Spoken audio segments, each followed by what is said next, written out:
Hello hi friends, welcome to my channel Lilly kitchen and blogs. ఎలా ఉన్నారు friends?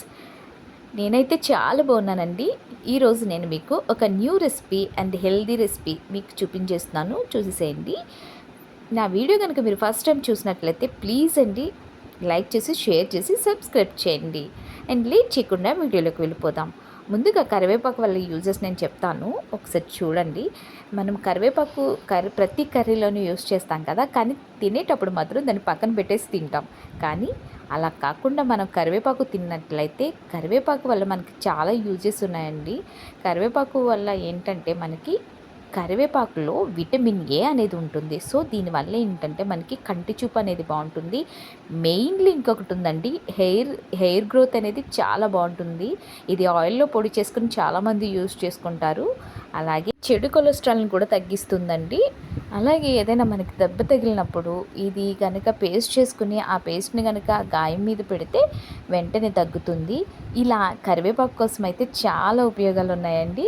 So నేనైతే దీంతో rice చేస్తున్నాను, చూసేసేయండి. ముందుగా కరివేపాకుని మనం క్లీన్ చేసుకుని పక్కన పెట్టుకుని దాన్ని పేస్ట్ చేసుకోవాలి. అలాగే మనం ఎంతైతే క్వాంటిటీ రైస్ తీసుకున్నామో ఆ రైస్ని మనం పక్కన పెట్టుకోవాలి. అలాగే కొన్ని పోపు దినుసులు కావాల్సి ఉంటుంది. మినపప్పు, శనగపప్పు అండ్ జీలకర్ర, ఆవాలు, పచ్చిమిర్చి, జీడిపప్పు, ఎండుమిర్చి, అలాగే లైట్గా కొన్ని పల్లీలు. ఇవన్నీ మనం పోపు దినుసులకి యూజ్ చేసుకుంటాము. ఇవన్నీ నేను ఒకసారి పక్కన పెట్టేసుకున్నానండి. పక్కన పెట్టేసుకుని మనం ఏమైతే తీసుకున్నామో అవన్నీ ఒకసారి చూపిస్తున్నాను. రైస్, పోపు దినుసులు అండ్ కరివేపాకు. నేను చెప్పాను కదా, కరివేపాకుని ముందుగా మనం క్లీన్ చేసుకుని పేస్ట్ చేసుకోవాల్సి ఉంటుంది.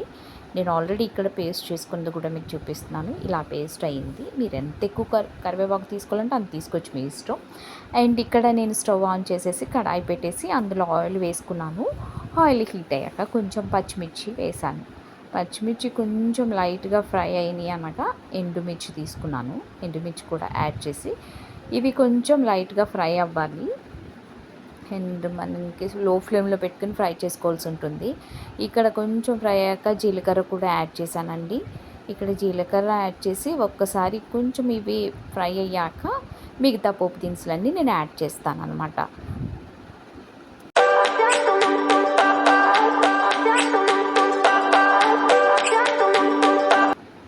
ఇక్కడ మిగతావన్నీ నేను యాడ్ చేసేస్తున్నానండి. అంటే మొత్తం మినపప్పు, శనగపప్పు, ఆవాలు, ఇవన్నీ పల్లీలు, మొత్తం అన్నీ, జీడిపప్పు మొత్తం అన్నీ యాడ్ చేసి ఇవి కూడా ఫ్రై చేస్తున్నాను. లైట్గా కలర్ చేంజ్ అయ్యేంత వరకు మనం ఫ్రై చేసుకోవాల్సి ఉంటుంది. ఒకసారి మనం అలా తిప్పుతూ లో ఫ్లేమ్లో ఫ్రై చేసుకోవాలి. ఇవి కూడా మనకి ఫ్రై అయ్యాక కొంచెం సాల్ట్ అండ్ పసుపు యాడ్ చేయాలండి. నేను ఆల్రెడీ యాడ్ చేసేసాను. యాడ్ చేసి అలాగే మనం కరివేపాకు పేస్ట్ చేశాను కదా, ఆ పేస్ట్ని కూడా ఇందులో యాడ్ చేసి పచ్చి వాసన పోయేంత వరకు మనం ఒకసారి ఫ్రై చేసుకోవాల్సి ఉంటుంది. ఆయిల్ సెపరేట్ అయ్యేంత వరకు మనం ఫ్రై చేసుకోవాలన్నమాట. అలా అయితేనే మనకు కరివేపాకు అనేది స్మెల్ పోయి మనకి రైస్లో కమ్మగా ఉంటుందన్నమాట తినేటప్పుడు. సో ఇక్కడ ఫ్రై అయిపోయి ఆయిల్ సెపరేట్ అయిపోయింది. ఇప్పుడు మనం ఏదైతే రైస్ తీసుకున్నామో ఆ రైస్ మొత్తం ఇందులోకి వేసి ఒకసారి కలుపుకోవాల్సి ఉంటుంది. మొత్తం రైస్ అంతా నేను వేసేసాను. మొత్తం అంతా ఇప్పుడు రైస్కి పట్టేంత వరకు మనం కలుపుకోవాలన్నమాట. మొత్తం అంతా ఒకసారి కలుపుకొని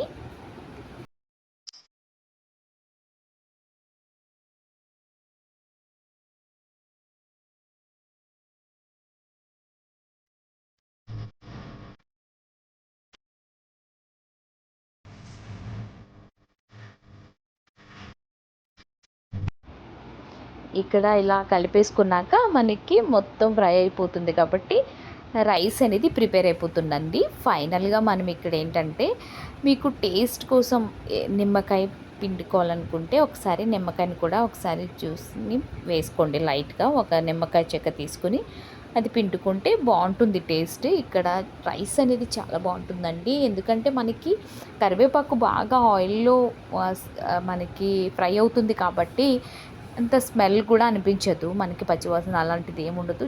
రైస్ అయితే చాలా కమ్మగా ఉంది. ఇక్కడ నేను ఫైనల్గా నిమ్మకాయ పిండుకున్నాను, కొంచెం పులుపుగా ఉంటుంది కాబట్టి. సో రైస్ అనేది ప్రిపేర్ అయిపోయిందండి. ఇలాగా సింపుల్గా ఎప్పుడైనా పిల్లలకి లంచ్ బాక్స్లో పెట్టాలన్నా ఇంట్లో ఏమి లేనప్పుడు కానీ అలా లేదు రైస్ త్వరగా అయిపోవాలి టైం లేదు అన్నప్పుడు ఇలాంటి రైస్ చేసి పిల్లలకి పెడితే ఇష్టంగా తింటారు. అలాగే హెల్త్కి కూడా చాలా మంచిది. మీకు కూడా నచ్చితే కనుక ఈ వీడియో చూసి మీరు కూడా మీ ఇంట్లో ప్రిపేర్ చేసి మీ పిల్లలకి పెట్టండి. అండ్ మీ వీడియో కనుక మీకు నచ్చినట్లయితే ప్లీజ్ అండి లైక్ చేసి షేర్ చేసి సబ్స్క్రైబ్ చేయండి. Thank you for watching. Bye.